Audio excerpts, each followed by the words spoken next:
We're going viral! Woo! Got them all coming in. We're even looping on the music. Looping it, baby. Up today. Let's go. Send it. All right.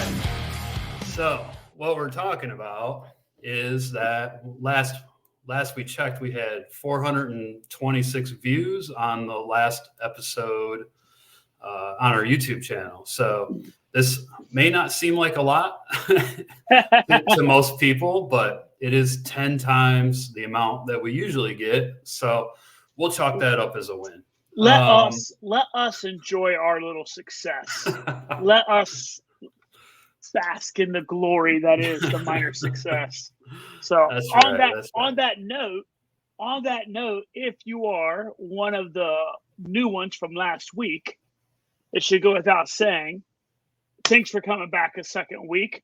Let everyone else that you know about us. Give us a like, subscribe, comment. What else is there? Subscribe, like, comment, feedback, all that kind of fun stuff. Hit us up on all the socials. We're quite literally on all of them that I can think of off the top of my head. Not the tickety talk, because the government's trying to shut it down. We're not there, but we're on everything else. So give us a like and subscribe, and appreciate you giving us a listen. Yep, we really do. And we want this to be community oriented, just like the ultra community is. We have fun doing the show, and we want it to be interactive and fun for everyone else. So spreading the word will help us out. And also, all the links for our socials and our email address and everything is in the show notes on the YouTube channel and in the comment or the show notes for the podcast too. So you can find us on there. All right. Well, I will say it is safe to say now, ultra season is in full swing. There was over 40 ultras last weekend in North America. So we can't really get to all the results for all the races because we would probably lose a lot of people pretty quickly. I'd have to pull a pillow out and take a nap like halfway through. Like, all right. Yeah. But if any of you out there have a race that you want us to talk about or cover that we didn't mention, or any topic at all, feel free to shoot us a message and let us know. But we're gonna start the show off kind of strong today. Mm-hmm. We're talking about the hardest geezer. Okay, this guy, I will say, he's not necessarily a geezer as we know the term to be. He's 27 years old, but that's his social media personality. That's his nickname. He's from, let me see here. He's from Sussex. Yep, West Sussex, England, and his name is Russell Cook, and he just finished up a pretty epic run. He ran from the southern tip of Africa to the northernmost part. Okay, that is 10,130 miles, and he did it in 352 days. That's going through 16 countries. He went through rainforests, mountains, the Sahara Desert, extreme heat, cold, snowstorms, major sandstorms, just about everything you can possibly think of. And he's the first person to traverse Africa from the southernmost point to the northernmost point in under a year. I think there was somebody else that had done it over the course of a couple of years at one point. But I love the fact that it's 352, right? Not 365. Yeah, 350. Like you said, like it's wild to think like he set out like, all right, I want to do this in under a year, right? Yep. And then at some point he hit a country, right, where he's like, all right, yeah, I'm on pace to make this in under a year. Like I can knock the rest of this country out in a couple of days. Like, what are we talking about? Like, it's insane.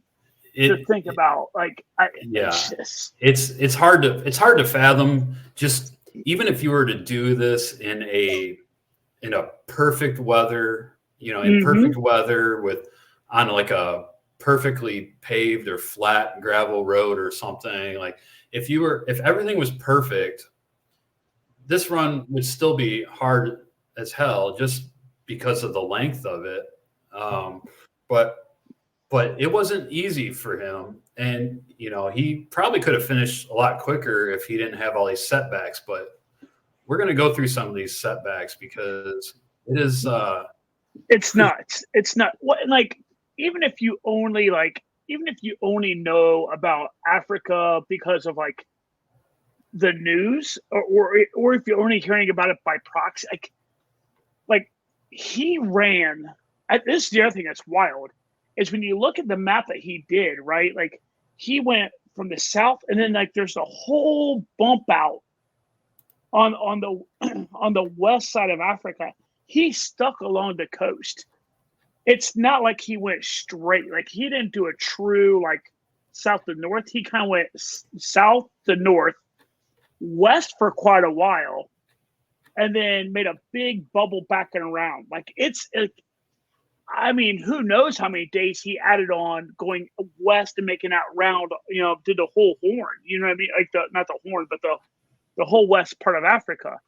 Okay, so there's that. And then like we're getting ready to talk about now, some of the countries he ran through are in civil war, like, you know what I mean, or in states of like conflict on a pretty regular basis. So yeah, it's astounding. But here's the map. Yeah, oh no, you're not doing it. Okay, yeah. So yeah, you can see her. Oh, it blows my mind. Yeah, so he kind of he had to stick close to the coast. I'm guessing just because of infrastructure, plus like you said, the danger of some stuff going on in some of these countries, and he was affected by some of this. Okay, so and first of all, he's no stranger to doing multi-day traverses, multi-day runs, and crazy events. In 2020, he broke the record for fastest marathon pulling a car. Weird. He's done some other crazy stuff, like being in a box for a length of time. I don't know, just crazy stuff. But anyway, I mean, in fairness, it was probably like a European car. I mean, it wasn't, I mean, what are we really talking about? Was it like a 76 like Coupe de Ville or like that? You know what I mean? It wasn't some big ass like American hunk of metal. But yeah, that's crazy. He's dragging a car for a marathon. That's jeez. Yeah. So yeah, and he comes from a background where when he was young, when he was like 19, he was a gambler, heavy drinker, and he was going down a bad path. And and he ended up running a half marathon. It kind of changed his life. He wanted to do some good in the world, right? So, and anyways, this run across Africa is for charity, and he did a great job raising money for charity. They're up over 775,000 now. like pretty awesome, right? For less than a year's work. And he's donating to the Sandblast charity and the running charity, but pretty awesome. So, but let's get into some of this stuff that happened to him on this run. Okay. So when he started out, he was going to go north to south from Tunisia, which is like the northernmost tip of Africa, down to the southernmost tip of Africa, which is in Cape Town. So but he couldn't start because he didn't have his visa for, was it Angola? Angola, yeah. Yeah. So, or Algeria. He had trouble getting a visa for Algeria.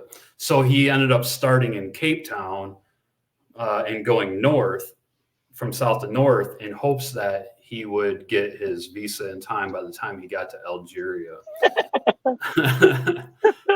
Which I love the fact that like, well, I hope I get it.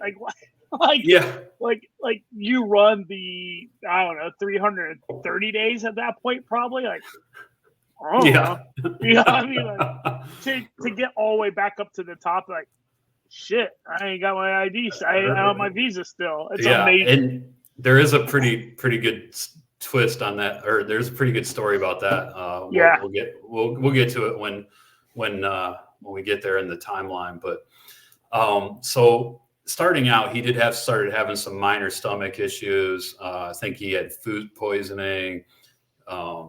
He took a rest day on day 45 when doctors discovered blood and protein in his urine, which means that your muscles are breaking down, right? They're breaking down and discharging out of your body. And later on in Cameroon, he passed blood for 6 days. And also he had to decrease mileage big time at one point because he had back pain, like just extreme, excruciating back pain. He missed 2 days to get some scans, and there was no bone damage. So, and this is what he was quoted as saying: "No bone damage, so figured the only option left was to stop mincing about like a little weasel, get the strongest painkillers available, and zombie stomp road again." I love it. So he's just like, screw it, give me this painkillers, and we're gonna get this thing done. So backing up a little bit, 50 days in, him and his crew were robbed at gunpoint in Angola. Yeah. Okay. These thieves stole passports, visas, cash, phones, and cameras. Basically everything they had. Right? Yeah. They had to halt the run for 2 weeks. They had to drive almost 1,300 miles back to Nambia for new passports and visas, and get paperwork sorted out, and then drive 1,300 miles back to where they left off. So they had to drive 2,600 miles just to get new visas and passports. Like driving across the U.S. Yeah. I mean, it's essentially like being in like New York and like, you know what I'm going to do? Drive to San Francisco and run. Like yeah. Like it's nuts. But like that was Angola, right? Pretty rough. Like not fun getting robbed at gunpoint. No. That's Angola. The DRC, the Democratic Republic of Congo, is like, hold my beer, Angola. Watch this. That's right. Like, this is nuts. Like, you want to run with this? Kidnapped. Yeah. He is kidnapped for 2 days in the DRC. What? He lost his team because of the train there, and he stumbled into a rural settlement. And there was a chief. There was a chief that demanded his money, and he didn't have any cash on him. But that didn't set well with the chief. That he didn't have any cash. He found himself surrounded by armed men, or they had machetes. Yeah. He thought they might be cannibals. The other thing is wild is just for folks who are listening and maybe either A, you're listening, or B, you haven't looked this dude up yet, or you have, for whatever reason. This guy is, a fairly tall. He looks like he's fairly tall. And breaking news, it's a pretty skinny dude. All that, whatever. He is a ginger. I mean, my dude is white as white gets and is a ginger. Like, I can't imagine when he strolled up into that settlement in Congo, and they're like, "What the fuck? Like what? Like no, like there's no way." I mean, he has a big ginger beard. I mean, like, the dude's amazing looking. Like, I can't wrap my head around what people thought when they saw him there. He did say that going through some of those villages that like sometimes people or the kids would get freaked out because of his red hair. His head's on fire. But he did say on Twitter when he was surrounded by these armed men with machetes and the chief was all upset. He said, emptied my bag to show I had nothing but half an eaten biscuit. Golly days. He gave it to him and ran. He spent the next few hours bushwhacking through overgrown jungle paths, trying to stay off any tracks until he was far away. And then things went from bad to worse after he realized that his support van couldn't reach the road before these two guys showed up on a motorbike. Put him on a bike. That's right. They pulled up on a bike. And then he says what happens next was a 7-hour motorbike ride deeper into the jungle. In his head, he thought that was it.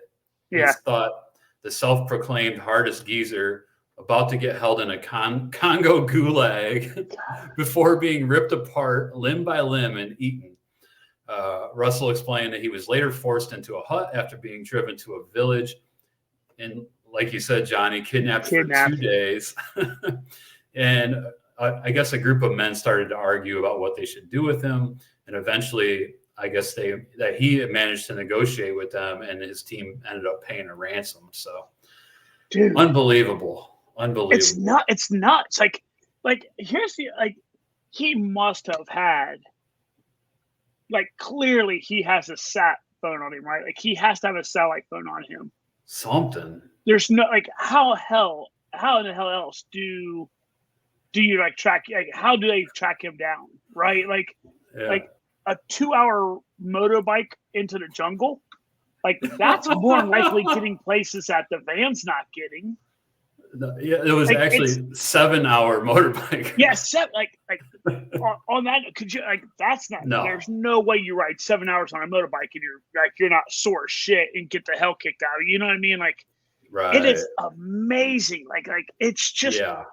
What's funny is not funny, haha, but funny, weird, is the fact that we aren't even up to where he started going west, right? We're still in this southern third of southern quarter of this run. Oh, and God. If you think about it, he's already lost weeks. He's lost weeks of running time already. And we're not even a quarter away through this thing yet.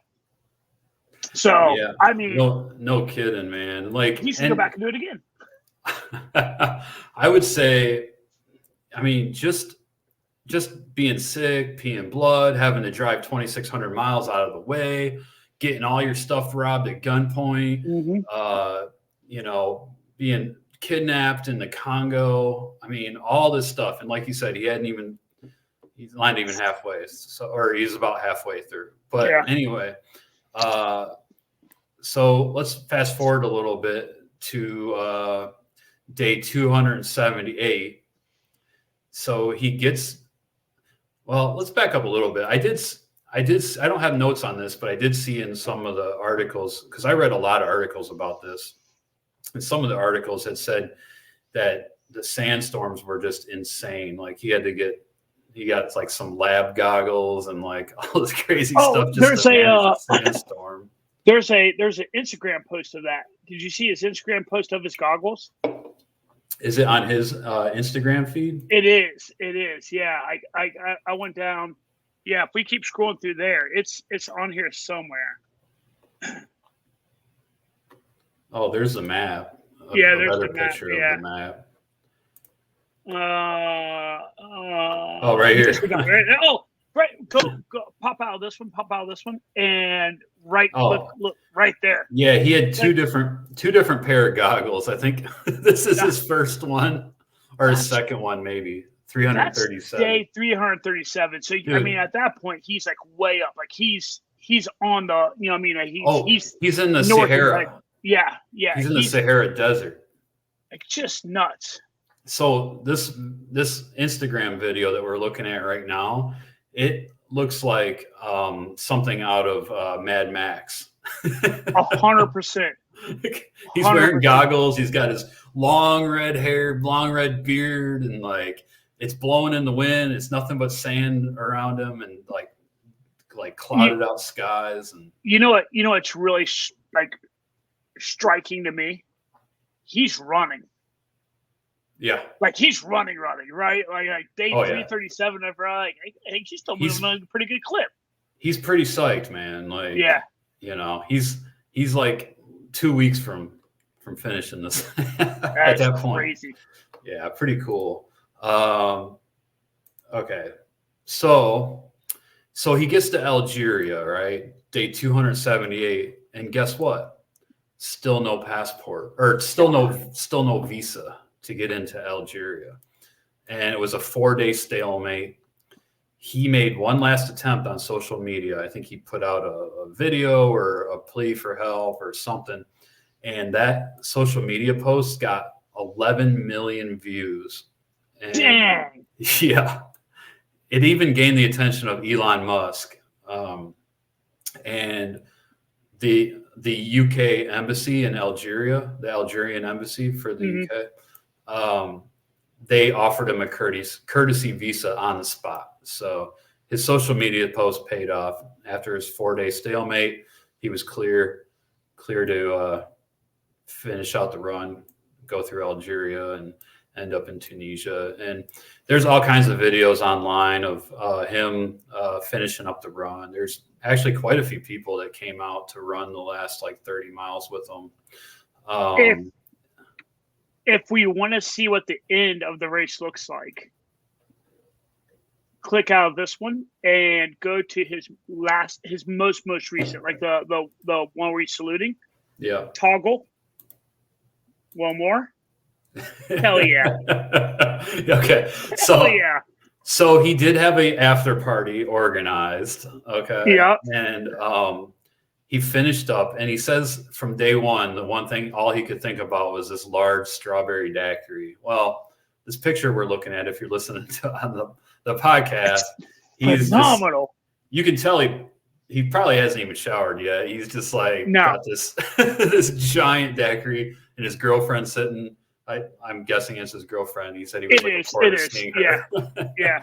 And sitting in his lap, and he's just you can tell he's pretty happy to be done. I can't even imagine how nice that would be to be done with that. But he also had a punk band, soft play. Yes. From the UK play at his after party. There was some footage I saw of like people in the pool jumping in. Like, I don't know, it's crazy. It's 2 pictures. One more. Oh, there it is. There it is. Man, that is the most.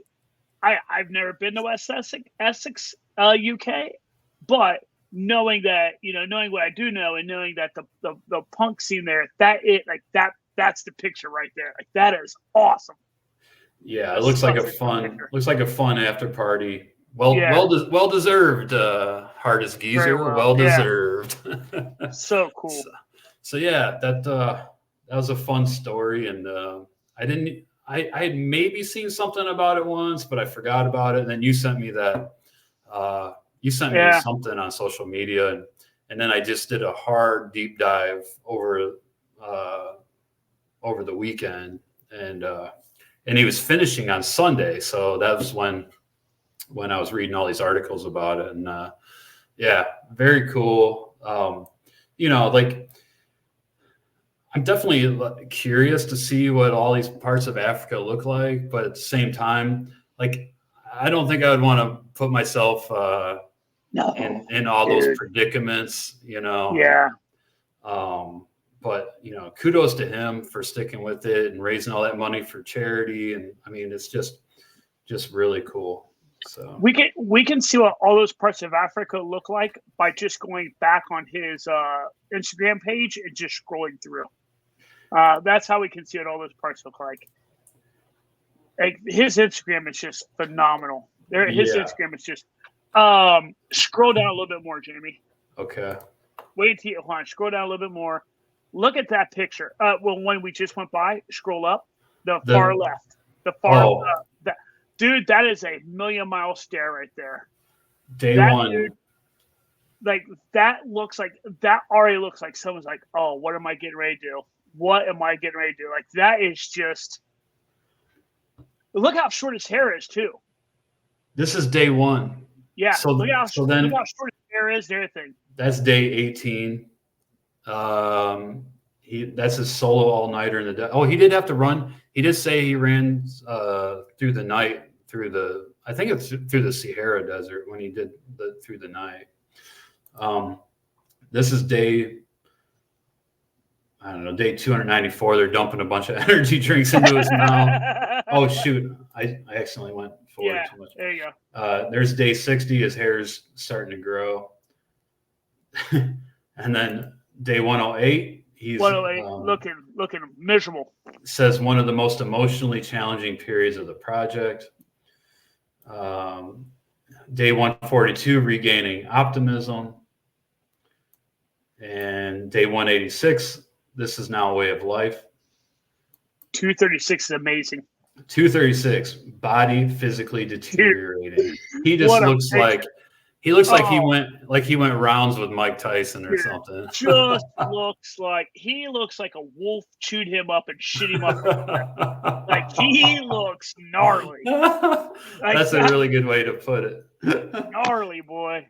And then 247, Merry Christmas. And 290, his hair is like getting pretty long there. Yeah. So. I mean, you can see in his cheekbones. You know what I mean? Like you can really see in his cheekbones. Dude, it's I can't even imagine the exhaustion. No. I will spend countless hours over the next few days just scrolling through this Instagram. I mean, there's just so much. Yeah. Highly recommend everybody go check that out. If you don't have Instagram, there's all kinds of articles on it. So, all right. For sure, Lincoln's account. Well, for sure, it's Lincoln's account out for everybody. Yeah, well, I'll put his link to his Instagram account in the show notes. So, all right. Oh, and also, I don't know where I found this graphic. It was in one of the articles, but let me pull this up real quick here. From the show notes? Yep. Yeah. Okay, so I'm going to blow this up a little bit. So this is the map of where he ran, and it kind of shows step by step along the way of where he encountered issues and things like that. It shows it on the map, so it's kind of a cool shot to just kind of see where everything happens. So we like there. I mean, there's no way we can even cover like some of the parts of this race. Like we briefly talked about it. You quickly said he ran at night, right? Yeah. Like if we look, if we blow this map up and up by Sahara, it says ran at night to avoid 50 degrees Celsius daytime heat. Just for the Americans, just in case you're curious, 50 degrees Celsius, 122 degrees. Oh Fahrenheit. my God. 50 degrees Celsius is you gotta be kidding me. Correct. Holy moly. Bro, if it's 122 Fahrenheit a day, even in the desert, you've been in the desert, right? We've both been in the desert. Oh, yeah. Even if it's 122 at day, at night, it's still got to be, I mean, even if it gets cold, it's still got to be probably 60 to 80, I would think. You know what I mean? Oh, yeah. I mean, what are we talking about? Like, that's insane. Well, there were parts where it was actually extremely cold at night. I don't think it was in the Sahara, but it could have been. I don't know. But yeah, but there was parts where he had snowstorms. Yeah, I think here. I think Algeria ran in snowstorms once he was allowed in, because I think that gets mountainous through there. Yeah, you got I love the fact that it's like, hey, welcome to Algeria. You're gonna run in snow in the desert. Like what in the F? What are we doing? Like, dude, this is just a fascinating, like, massive shout out to Russ Cook. The greatest geezer. The hardest geezer. Hardest geezer. Sorry. Hardest geezer. I mean, dude, you run something like that, it's hard not to say that you're not the hardest geezer. Yeah. Like, that's like show me a harder dude. Like, show me a harder, like, golly days. Yep. No doubt. All right. Let's move on then. And we're going to talk about some race results. And this first one that we're going to talk about is really awesome because Tara Dower, she won the 29th edition of Umstead 100.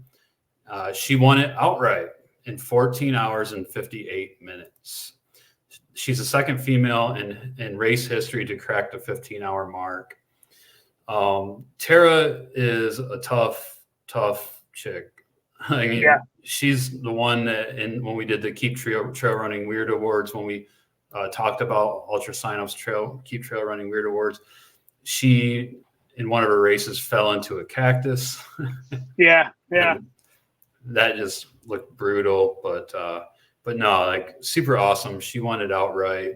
You know, Umstead is one of those classic races, North Carolina. So it's an incredible accomplishment for her. Jim Sweeney got second overall, first male in 15 hours and 23 minutes. So congrats to Tara and Jim. Also, American River 50 was over the weekend, and this is another iconic 50-miler. It's been going on since 1980. So, I mean, it's almost as old as Western States. Yeah. And it's kind of in that same area, sort of, you know, just southwest of Auburn. It's in like Folsom, California, Sacramento area. I think it actually goes up to Auburn or towards Auburn, but there's usually, I mean, in the past, I think there's been up to like 600 people in that race, but there was 289 this year, and Jason Hefner finished first in 6 hours and 46 minutes. In the women's race, Kat Seba took the win, 8 hours and 40 minutes. This might be oh man, like, this is a question I'm going to ask. I feel like I should definitely know. And American River 50, right? The river crossing. Why am I drawing a blank? What are the river crossings you do at Western States? Well, the big one's Rucky Chuck. Good God. I could not. I have a picture of that stupid thing. I could not come up with it. Yeah. Golly days. But that does, like, you because you're talking about how close this is to Auburn. Like, yeah. It really was ringing. Like, I feel like American River is like that is the American River that runs through Auburn. That's the river that Rucky Chuck is like the campground. So the American River is the river at Rucky Chuck. Yeah. Yeah. Okay. Yeah. Yep. Okay. I was like, why? That's the tie-in. Okay. Yeah. I was like, why is this, like, why does that? I was like, I knew. Yeah. Yep. Yeah. So it's one of those classic races, and I have no excuse. I need to get out and do it. You know, it's not too far for me, less than 2 hour drive. So, also Brazos Bend, 50 mile and 50K were over the weekend. In the 50-mile race, there were 150 finishers. Art Hurtado won in 6 hours and 21 minutes. In the women's race, Martina Dujic secured the win in 7 hours and 5 minutes. And the 50K winners were... This is the news right here. This is the thing right here. Like, this is cool. Husband and wife, Zach Bitter, first place, 3 hours, 19 minutes. Nicole Bitter, first place, 3 hours and 55 minutes. So, by the way, blistering ass 50K. Oh yeah, for sure. I mean, these two are both they're both elite ultra runners, and husband and wife team. I don't know if there's too many other husband and wife teams that can do what they do. Like Killian and Emily Forsberg. They're pretty quick, but anyway, cool to see those two just tearing it up. And there was another race that we covered a couple episodes ago where I think Nicole got first and Zach got second place male. So they're just tearing it up this year. Another race that happened was one of the versions of running up for air. And this one was in Moab. Okay. So it was a 1.8 mile loop with 940 feet of climbing. So, and then a 12-hour race had Kyle Curtin, who he's pretty great runner. I believe he lives out in Durango. Used to live in Clarksville, Tennessee. Is friends with Ryan Pluckelman from the Adventure Jogger podcast. Kyle Curtin, he set the FKT on the Tahoe Rim Trail at one point. So he's a real strong runner. And Kaylee Knowles also got first in the 12-hour. And Mike McMonagle, another kind of name that's familiar, and Stacy Dorius won the 6-hour race. Griffin Briley and Leah Yingling took home the 3-hour race. And Leah Yingling just, she's coming off of that Lululemon 6-day event where she put down quite a few miles. So she did that with Camille.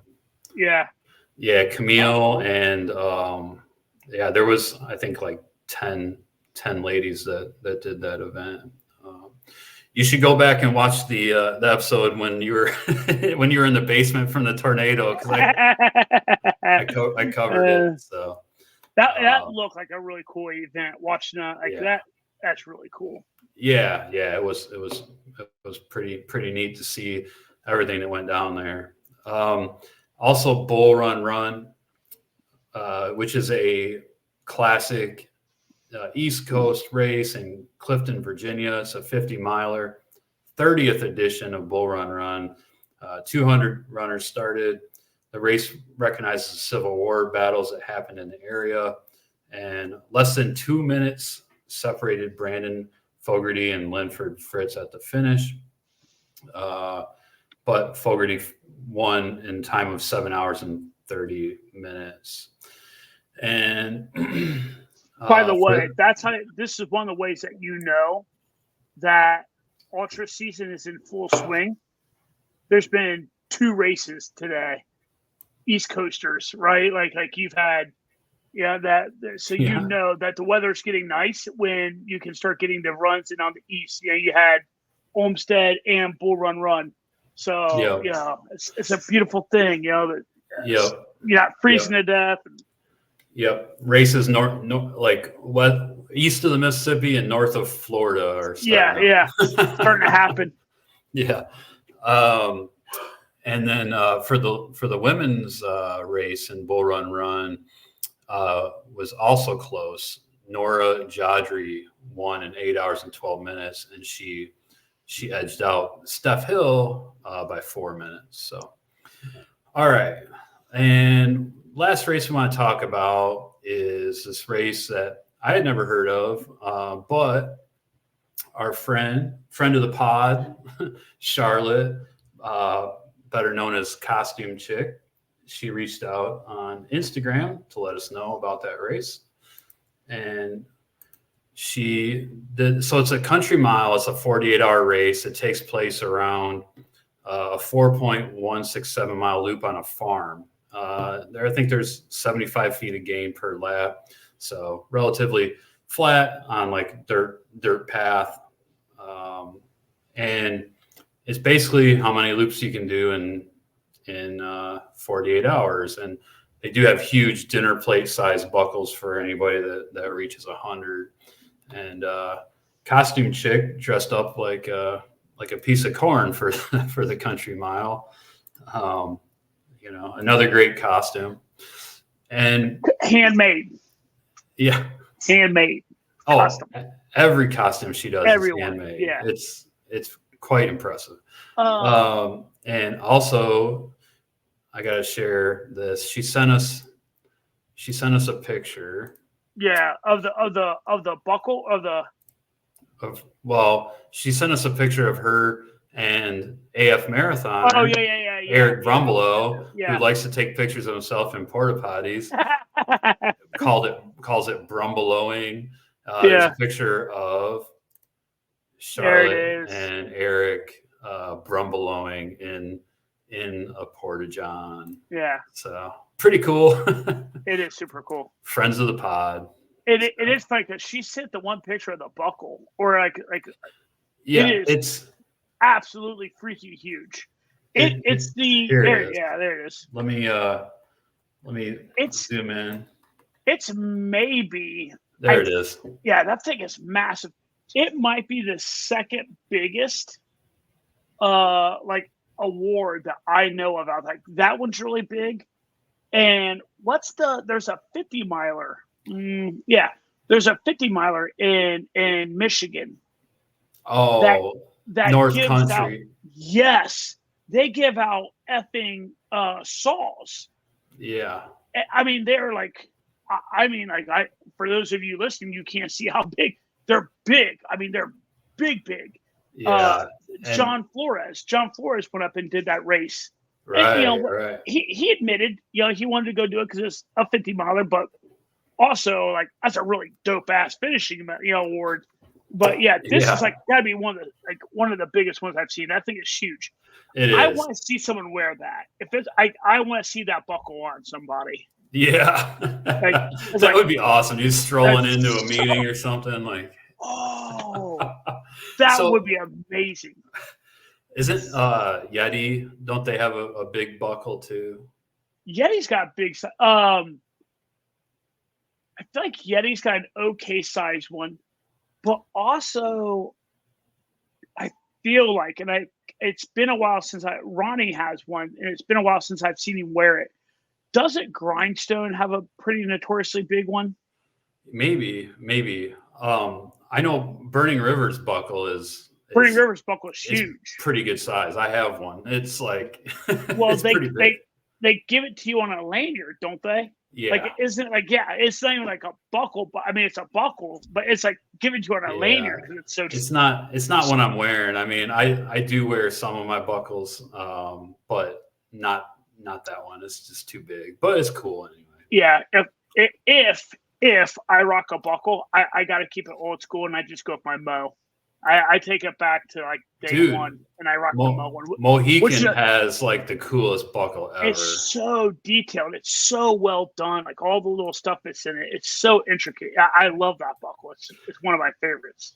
Yeah, I completely agree. It's really cool. So anyway, Charlotte got in 105, I think a little over 105 miles, and AF marathoner, he put in 52 and some change. So congrats to them. Good times. All right, let's move into some news. You know what? First thing we're going to talk about is another hardest geezer. Yeah. Who just started his, I think it's at least his second Transcon, his second walk across America. And that's Lazarus Lake, the guy that puts on Barkley, Gary Cantrell. So on April 1st, April Fool's Day, he started his second walk across America. His other one was in 2018. And that's the one where I ran into him by total chance in the middle of nowhere, Idaho. We were on our way to a wedding in the Tetons, and my wife Jessica's like, I think that was that guy, right? And I'm like, yeah, it's Laz. Let's turn around. And I got that picture with him. And so this time, and then at that time he went kind of a more northern route. He went through the Tetons Pass, and he ended up in Oregon. This time he's starting in Delaware, and let's see here. He's going 150-day trek from Delaware to San Francisco. So he's going to be coming to town, to my neck of the woods. Mm-hmm. So I'll definitely keep an eye out and see when he's going to be strolling through here, and maybe walk with him his last couple miles or something. That'd be kind of cool. He's 69 years old, by the way, and he started by dipping his toes in the Atlantic Ocean, and he's aiming to do the same into the Pacific after about 3,000 miles. And Jared Beasley is crewing him for the first 2 weeks, maybe. And yeah, for a couple weeks early on. And Laz is battling a blockage in his femoral artery and multiple other health issues, but he is determined to make it to San Francisco. I would say, and Laz, he has over a couple 100,000 lifetime running miles. He's was hardcore throughout his running days. I have no doubt that he will make it. He's a determined guy. So, yeah. Forecast. Okay. First full day, the luck could not be better. It did as forecast: rain, cats, and dogs all day. Just north of them, they didn't get a drop. So, so this article, and I'll link this in the show notes, is from run247.com, and it talks about this a little bit. And this is something that's kind of cool that Laz wrote about his Lazcon.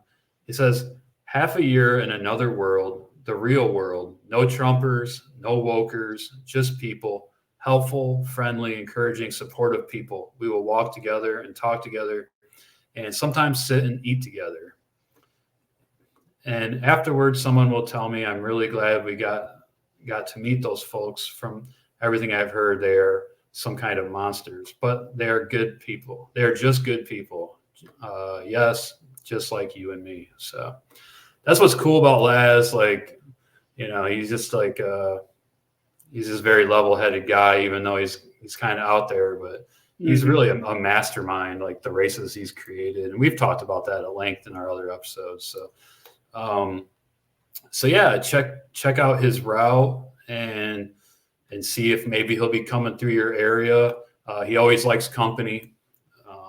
So if he's coming through your area, and you can follow along on hashtag Lazcon on Twitter, or just, I'm sure just by Googling Lazcon, there's ways to track his progress. And Johnny, didn't you mention something about maybe we'll start updating our social media? Yeah, we're gonna start making sure that we tweet out and kind of track him. Like anything that like you had mentioned, he has a crew out there with him this year. So if we see anything getting posted by Jared, make sure we retweet or whatever it may be, anything that Jared puts out there, because like we said, he's the the crew that's going out there. But I did just see the most recent thing from Jared was about an hour ago. Yeah, it's that tweet right there. And so day 10 looks like everything's going pretty well. He's got a bracelet, so yeah, we'll tweet these out more often. Might get the tracking started with a tweet that is from that Run 247, and then we'll put the hashtag on it, just so everyone else that comes across our tweets can go back and find it pretty easy. But yeah, we'll send out some updates on a regular basis. Make sure, so the Twitter, the Instagram, threads, all that kind of stuff. So just because it is a really cool. I mean, this guy is. I mean, he's such a major part of what ultra running is in the U.S. now. So, and not now, but has been for decades. So he 100% deserves and warrants the respect from every single person that's doing anything in the ultra world. So if you have any say, any voice, anything in the ultra world, like Laz 100% deserves your utmost respect. So we will for sure start tracking and sending stuff out just so everyone can kind of keep track of it. Yep, absolutely. And if you are on X or Twitter or whatever it's called now, whatever it's called now, the hashtag Lazcon Twitter feed is pretty awesome. Like, here's mile 199. He's sitting on a bench and he's like smoking a cigarette. That's awesome. I know, I love it, man. Yeah. And here's him walking by the state capitol. Yeah. So here's Laz helping a lady fix her flat tire. That's such a Laz thing. Yeah. It goes back to that quote he's talking about, right? Like, everything aside, just be a good person. Like, I really enjoyed that person. Yep. So super cool. More to come on that. All right. So let's see. Okay. And the next story we're going to talk about is a little bit of Western States news. It's they've come out with a new anti-doping policy, and it's kind of hard to believe that, and like, I know that some of the bigger races have been drug testing for a couple of years now, and it's kind of hard to believe that ultrarunning, well, maybe it's not so hard to believe, but ultrarunning is in a place where we have to make rules about doping and things like that. It just goes to show like how much it's really grown since 2012 when I did my first ultra.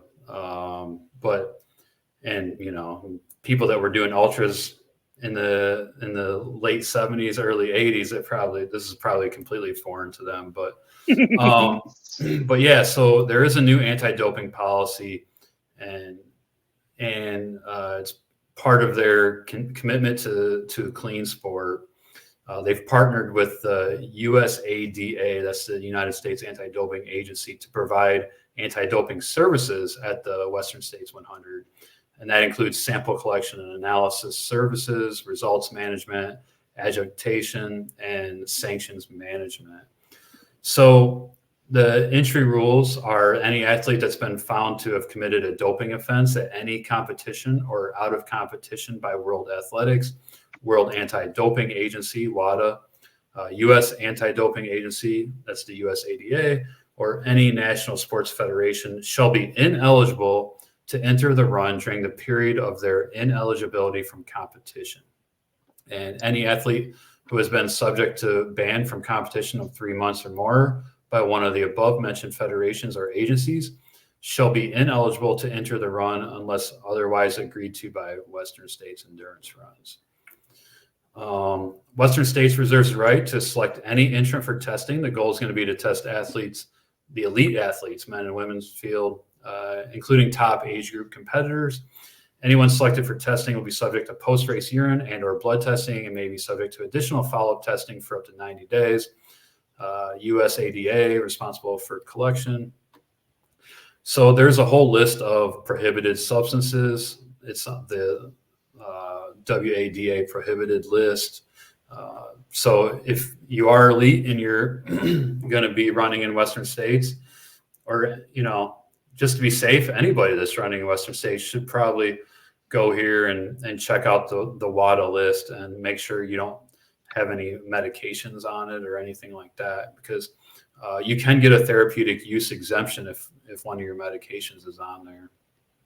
And yeah, so anyways, this is kind of breaking news, so I just wanted to share that with everybody just so they're in the know. And I know Western States has done drug testing for at least the last seven years or so, but this is kind of becoming even more official. I think wasn't there some controversy, like Lance Armstrong was going to pace somebody at Western States, and they didn't let him do it, or there was something like that. I don't remember that. Yeah, we'll have to look at that, and maybe we can comment on the next episode. Old Lance Armstrong, man, it's been years since I heard his name. It's kind of one of those weird things, like so famous, and like you almost kind of forget about the guy. Yeah, so he got into ultra running a little bit. But I think his doping ban was hurting him from getting into some events or something. I might be totally messing this up, but But anyways, I think he maybe competed in a mountain biking event at Leadville too. I don't know. Maybe I'm making that up too. Anyway, all right. Last thing we're gonna go over today is John Kelly, one of the Barkley finishers. John Kelly, in addition to being a phenomenal ultra runner, just a beast of an ultra runner, he's also a really great writer. And he, I don't know how he does this all. I don't know how he does a full-time job. I think he runs his own company. He's a great ultra runner. He sets FKTs, all this stuff. And on top of that, I think he has 4 kids and a family. So I don't really know how he does all this stuff, but he is a great writer on his social media posts and everything. They're always great to look at. But so John Kelly, he gave on Twitter some of his thoughts about why there were so many finishers this year. And he's saying not intentionally being a smartass, but it's because there were so many finishers. And what he means by that is that they worked together, right? He said had we all been working alone, there might have been 1 to 2 finishers, if even that. Loops 2 and 4, they were mostly in 2 lead groups. One had him, and he's had experience 22 prior loops. And Jared Campbell, who had 25 prior loops to this year. And then Greg and Jasmine, 6 loops each prior to this year. And Damien had 4. So everyone was a solid navigator. Jasmine in particular seemed to instinctively know things, which that's crazy.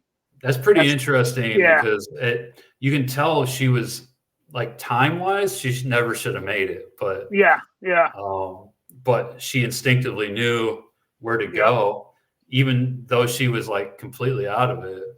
So that just even makes her finish even all the more awesome. And he says there's benefit to everyone, even him. This year, he was more of the fixer than the guide, ensuring that no small mistakes became disastrous. They made quite a few. And yes, little things can kill, but one big mistake could have outweighed all of our small ones. Yeah, I mean, you're talking, most of them finished within a half hour of cutoff, right? So. Oh, less than that. No, way less than that. Yeah, so he's right. One little mistake is going to end it. Or, one major mistake is going to pretty much, blow up your chances. He says he also gets more from seeing a finish from Jasmine, Ihor, and Greg. He's got his finish, so there's marginal value to more. And you don't get to the top and stay there by knocking everyone else down, pulling them up with you. Then when you inevitably slip, they're right there to catch you. He says this was the second year in a row with fantastic Barkley conditions. We talked a little bit about that. Last year, slightly too cold. This year, slightly too warm, but neither with the heavy rain or dense fog that increased the likelihood of those race-ending mistakes. So weather plays a huge part. And then start time was perfect. 5 to 8 a.m. is his ideal window. Good sleep, light by the time you need it. Guaranteed daylight finish. No loops of near total darkness. The other thing that one comment does guarantees it never starts that time again. like that'll be the last time Laz lights a cigarette at that time, right? Like, dude, I guarantee you the next cigarette's gonna be lit at like 1:30 in the morning. Oh, dude. I mean, he's saying a perfect start time is between 5 and 8 a.m. Laz like, let me just light this heater at like 6 o'clock p.m. You know what I mean? Like I got something for you, John.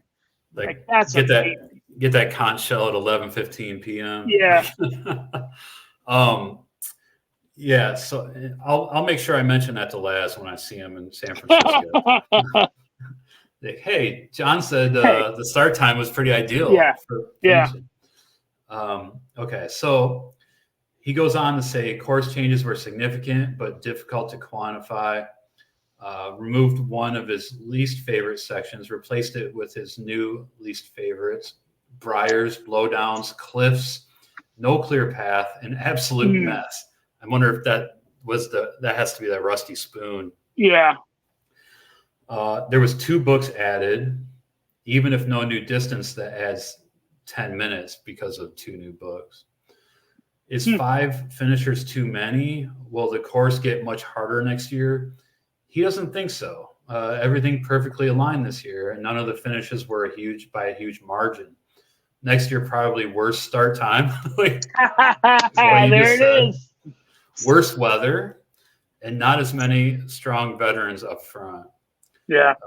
Some people catch lightning in a bottle. And congrats, Ihor and Aurelian. Aurelian was one of the finishers last year. By most of the time, people have to keep at it until they get lucky. Lucky conditions. Greg, Jasmine, and Carl.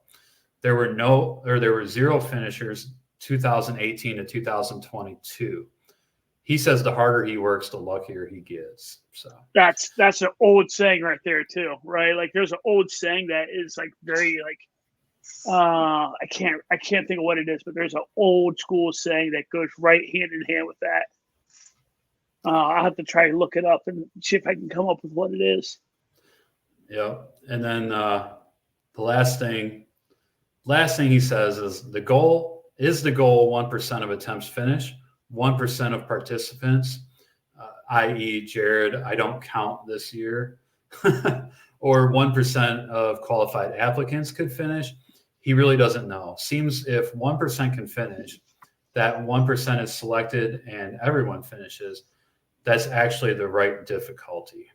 So yeah, no, it's great thoughts from a true insider, John Kelly. 3 Barkley finishes, super smart ultra runner, knows how to deal with the pain cave. He's no stranger to multi-day events like spine race and all that. So you know what? One comment kind of jumped out at me, and I'm probably looking too far into this, but I'm gonna plant this seed in everybody's mind right here, right now. There is one comment in there that I was like, huh. And it's this. Everything perfectly aligned this year, and none of the finishers were by huge margin. And here it comes. Next year, probably worse start time, worse weather. And here it comes. This is the part that I'm like, what does he mean? And not as many strong veterans up front. What does that mean? is he kind of sitting and when he says and not as many strong veterans up front, is he saying that I'm good for next year? Does he know? You know what I mean? Like what? I think if you finish, you get an automatic entry, but maybe he knows something we don't. Maybe. Yeah. The other thing that caught my eye, like we talked about how he made that comment about 5 to 8 being a perfect start time, and we joked about how Laz will change the start time, and then John even said it too. The other thing that caught my eye was in like the second tweet in this thread, he talks about there being 2 strong lead groups, and each group had a strong veteran with them, right? One had him, and the other one had Jared, right? All right. So is Lazcon going to do something to where like every single loop is alternating now? Like every single person is going a different direction. Like what are we doing? Yeah. Like because that's a good call out, man. Like that, like what? Because like if like I'm one, like in my head, I'm like, how much does Laz go back and like read these kind of tweets? Does he? I mean, shit, he might not. But if he goes back and he uses these kind of tweets and like this kind of breakdown to then make the next year a little, little tweaks, little here and there, like, could you imagine how hard this race gets if loop one, fine, everyone runs together in loop one. Yeah. But then as you come into loop two, first person leads. What way do you want to go? All right, you want to go that way? Great. 2 that way, 3 that way, 4 that way, 5. And then you come back in. Yeah. And like you keep doing that, like that would add a whole nother level of difficulty for sure. Another level of chaos and difficulty. Yeah. Like you'd have people bumping into one another in the middle of the night, like, what the fuck? Where are you going? Yeah. So one person that does follow Twitter is Keith Dunn, right? And he's got Laz's ear, so I'm sure this kind of stuff will trickle to Laz if he hasn't seen it. He's got a lot of time to hear people tell him stuff too in his 150-day trek across America. So yeah. But all right, well, good episode. Do you have anything else to add, Johnny?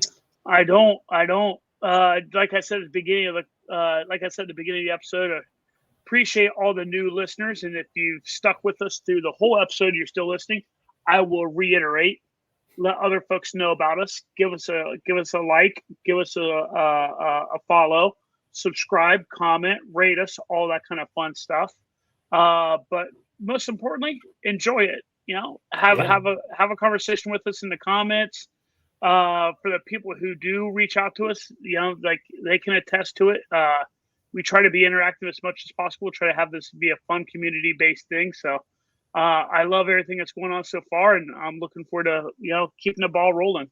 Yeah, a lot of fun. So, all right, well, cool. We'll see everybody on the next one. I'm gonna take us out.